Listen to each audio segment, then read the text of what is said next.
Today we're going to talk about audio. Audio is in many ways the most important part of filmmaking. It's not glamorous, it's easy to mess up, but done right, audio can be the most powerful part of your storytelling tool. I learned from an early documentary filmmaker that if you have a great sounding interview through a great microphone and an incredibly compelling testimonial, you can just roll on a clip of running water for a minute and it will feel like an artistic, meaningful, intentional piece.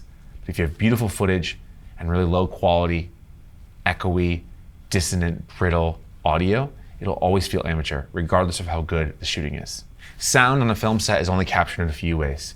Usually through a lavalier microphone hidden under the people's clothes, that's what I'm wearing right now, or through a shotgun mic, which is boomed in by a boom operator and covered by a dead cat. The dead cat is designed to cut down wind noise, and this long pointy microphone is hyperdirectional and can hear only what the microphone is pointing at. You'll often see behind the scenes on movies and shows a boom operator having a pole over their head, pointing in different directions to capture the sound and isolating the rest. Lavalier microphones are sometimes placed on ties and shirts you'll see on daytime television or late night shows. The hosts often have one or two microphones clipped right onto their clothes. Those mics travel via a cable into a body pack, which is transmitting wirelessly the sound. Before we can go into comparing how different microphones sound and why you would use one over the other, we have to build a little vocabulary on how audio is captured, how it's recorded, and how the meters read inside of your camera screen and inside of the computer. Video cameras and video editing software aren't really based around great audio metering, and I find it's really difficult to understand fundamentally what you're doing with audio inside of this little camera screen. So what I'm going to do is bring you into a music recording program called Logic Pro. This is going to allow us to see how audio is represented in real time as it comes into the computer, and we'll get a sense of how to read meters, how to set good levels, how to avoid distortion and clipping when we're on this little tiny screen on our Sonys and inside of Final Cut when we're editing. If we zoom in down here, we can see these faders which bump when I talk. The quieter I am, the lower they are. The louder I am, the higher they are. Audio is measured in decibels. Decibels is just a measurement of loudness. And decibels are almost always represented as negative numbers, even though you never see the negative sign included for some reason. So in this case, 0 represents the loudest sound here before we get a clipping distorted sound. And 3, 6, 9, 12, and so on represent -3 below 0, -6 below 0, -9 below 0. We're going to look at how to capture good, healthy audio that's loud enough that we can hear it, but not loud enough that we run the risk of clipping. So let's get a sense for what clipping looks like and how to set good, healthy levels. Remember that audio coming into a microphone is quiet. So in order to hear the microphone, we need a preamplifier, a preamp to turn up that volume. I'm going to be adding gain with my preamp here on your FX30s. Your preamps are built into the handle. There's 2 of them. We're going to record and we're going to get a sense for what audio looks like when it's recorded into a DAW. This is a digital approximation of a curved waveform. Sound comes in a like sine wave style, but it's a dirty beat up sine wave because our voices are complex. So you won't see a clean sine wave the way that you would see like in a pre-calc class. I'm going to record and we're going to move over to the shotgun and away from my lav mic so we can hear what this actually sounds like. As I talk, you can see the waveform start to populate. And more importantly, we're going to look over here at the faders, and I see that we're hitting a little bit of yellow as I talk. As I turn up the gain, we are going to watch what happens as we go into the red. And the sound will begin to distort, and the louder I go, the more distorted it is. This distortion is permanent. If we capture sound like this, there's no way to recover it. If we pull our sound down more, we're back into a clean, undistorted sound. And as the sound goes lower, it can be harder and harder to hear. Back up here, we're at healthy levels. We're hitting the yellow, but even when I get excited or I laugh a little, we don't really hit the red. We want to keep our volume low enough that the person who we're interviewing or the person that we're filming in our short film can be expressive. They can have random moments of loudness and random moments of quietness without it clipping the microphone. Clipping is forever. So once you add that distortion sound, there's no way to fix it in post. In general, people will always say error on the side of recording quieter. You can always make it louder later. Once you distort your sound, it's baked into the recording and there's nothing you can do about it. So while we're recording with our cameras, we should be staring at these faders the whole time to make sure that we're getting nowhere near clipping. But when I look at these levels and I see that they're so green, I know that I have a little bit of room to grow. I could be bringing this volume up a little closer to the yellow, but as I get excited, it gets really close to red. So we're gonna turn that volume down a little bit until we have healthy levels. When you're filming somebody, it's best practice just to keep the volume pretty low. Keep it in the green the whole time. If you're feeling risky, keep them in the yellow, but keep a finger on the roller so that you can turn on the volume abruptly if someone starts to get loud or excited during their interview. You can't let it distort. All right, we're gonna talk about this dead cat. This fuzzy thing right here is designed to stop plosives, which is the sound of P's and B's, which blow air across the diaphragm of the microphone. When you think of how people beatbox, they make a bass sound by blowing air onto the diaphragm. It causes the diaphragm to move a lot, and a lot of movement translates to bass. When we have a person speaking, we don't want to hear those plosives. I'm gonna record in the computer, and we're gonna listen to the sound of this thing as I put some strong P's and B's at this microphone. Practice makes perfect. Practice makes perfect. Practice makes perfect. Practice makes perfect. Practice makes perfect. Practice makes perfect. Now we're going to talk about pickup patterns. A pickup pattern describes a microphone's directionality or lack thereof. A shotgun microphone has a super directional pickup pattern. They call it hypercardioid. Cardioid describes the shape of the microphone's ability to hear only what's in front of it, reject almost everything to the left and right, and is virtually deaf to what's behind it. Compare that to a lav mic, which is always thought of as omnidirectional. It has a spherical pickup pattern. That means that it can hear above, left, right, and even below in the same volume. So there is no strong side. You'll often see lav mics mounted completely upside down, and they're just as directional as if they're pointing right side up. These things can come in handy for one job or another.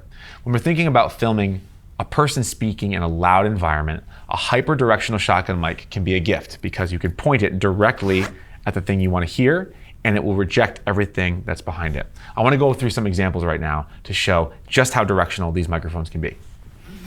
Let's get some good levels. We are coming in right here at 8 dB below. Let's go a little louder, 32 decibels. We're coming in right there at 4 decibels below clipping, but we are not clipping.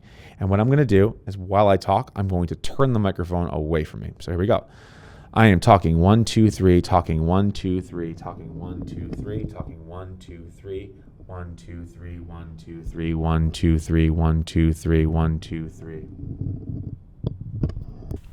It's pretty crazy. These microphones are excellent at rejecting sound. Sometimes you don't want to reject sound though. Like if you're recording classical music or some other kind of sound that fills a space, a hyperdirectional microphone like this is going to miss out on all the beautiful echo in the room. We use different microphones for that job. Next, we're going to look at a lav mic. Now these microphones tend to not sound as good. They're not as flattering to the human voice. They can sound really boxy, and they often need a little bit of love in post to make them sound good. But the gift is that they stay with your subject. They clip onto the shirt, and when we compare to a shotgun mic, if your subject is moving around, we know that because the shotgun is so directional, it's going to be harder and harder to hear the person talking. But let's compare that to the lav mic on my shirt. As I move back and forth, my voice doesn't really change volume for the lav, but my voice definitely changes volume on the shotgun mic. But we know that lav mics can also have problems too. Lav mics make a lot of clothing noise. They can rub and they can scratch. And as a person is walking or jumping, if they look down at their neck, it can do all sorts of weird stuff to the sound. The shotgun mic is unaffected by that. Let's compare some clothing noise. We have a shotgun mic in front of me and a lav on me here. When I move my shirt, this is what we hear in the lav, and this is what we hear in the shotgun mic. When I'm talking, the lav is basically unusable. And when I'm talking, the shotgun mic is perfectly usable. So when we think about a person walking and talking, going for a stroll in their jumpsuit or their nylon shirt, we might have to boom them because the sound of the clothing may be just too loud and too noisy to be usable. Even if they're moving around, it's still better than clothing noise. When you want to record good quality audio, you're going to be tempted to compare different microphone types, qualities, and cost. And while those things do matter, the thing that impacts the quality of your sound most is the proximity of the microphone to the source. In our case, we're recording human voice, so we're thinking about how close is that microphone to the mouth, neck, and chest. I want to go over some examples of how the placement of the microphone close to or far away impacts the sense of whether the sound is high quality or cheap, even though we're using the same microphone. All right, I'm going to do a sample sentence and we're going to hit the faders at the same level. We're going to level match my voice with the microphone close, and we're going to set the same volume level with the microphone far, and we're going to compare. Let's do a little test first by watching the faders. Volume is measured in decibels. It's always represented in negative numbers with 0 as the loudest. Okay, so I see we're coming in right around -3 all the time. Let's record this. Volume is measured in decibels. It's always represented with negative numbers, with 0 being the loudest. Cool. Now we're going to put the microphone somewhere else. In this case, we'll put it behind me. And we're going to turn up the fader so that when I talk, we still hit -3. Volume is measured in decibels. It's always represented with negative numbers, with 0 as the loudest. Now we can compare those two sounds. It's really interesting to see these two tracks side by side as I play them. Volume is measured in decibels. It's always represented with negative numbers, with 0 being the loudest. Volume is measured in decibels. It's always represented with negative numbers, with 0 as the loudest. What we see is the power of proximity. It's tempting to think about mic placement as a volume tool, to pull the mic away when something's loud and put it closer when something's quiet. But we have to remember that we have preamps that have gain. And so we can make up for a quiet sound by turning it up. We can make up for a loud sound by turning it down. Actually, mic placement just impacts the quality and the texture of a sound. And when you record something up close, there's really no way to make it sound like it was recorded far away. And when you record something far away, there's really no way to make it sound like it was recorded up close. Those choices are destructive, they're baked into the sound of the recording, and there's really nothing you can do to fix it. So if you want good quality, crisp, present, clear recordings of people's voices, the most important thing you can do is get that microphone as close to their face as possible. And we're going to use lens tricks and camera positions to help make that possible. But in general, I think that microphone should never be more than about 1.5 feet away from the person's mouth, like this. And you can keep it out of frame like this, or you can go overhead and keep it out of frame just like that. There you go.